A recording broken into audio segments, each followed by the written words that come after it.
जवळ दुचाकी चोरणारा अल्पवयीन ताब्यात, 4 दुचाकी जप्त. सांगली एलसीबीची कारवाई. इस्लामपूर जवळ दुचाकी चोरणारा अल्पवयीन ताब्यात, 4 दुचाकी जप्त.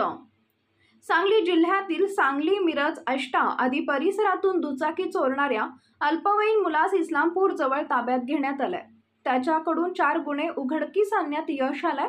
त्याच्याकडून 1 लाखाच्या 4 दुचाकी जप्त करण्यात आल्याची माहिती एलसीबीचे पोलीस निरीक्षक सतीश शिंदे यांनी दिली. जिल्ह्यातील दुचाकी चोरीचे गुन्हे उघडकीस आणण्यासाठी निरीक्षक शिंदे यांनी सहाय्यक निरीक्षक पंकज पवार यांचे एक विशेष पथक तयार केलंय. पथक वाळवा तालुक्यात गस्त घालत असताना बहादूरवाडी ते कोरेगाव रस्त्यावर एक अल्पवयीन मुलगा दुचाकी घेऊन जात असल्याचे पथकाच्या लक्षात आले. पथकाने त्याला ताब्यात घेऊन त्याच्याकडे कसून चौकशी केल्यानंतर त्याने सांगली, आष्टा, मिरज, चिंचणी, वांगी आदी परिसरातून 4 दुचाकी चोरल्याची कबुली दिली. त्यानंतर त्याच्याकडील चोरीच्या 4 दुचाकी जप्त करण्यात आल्या.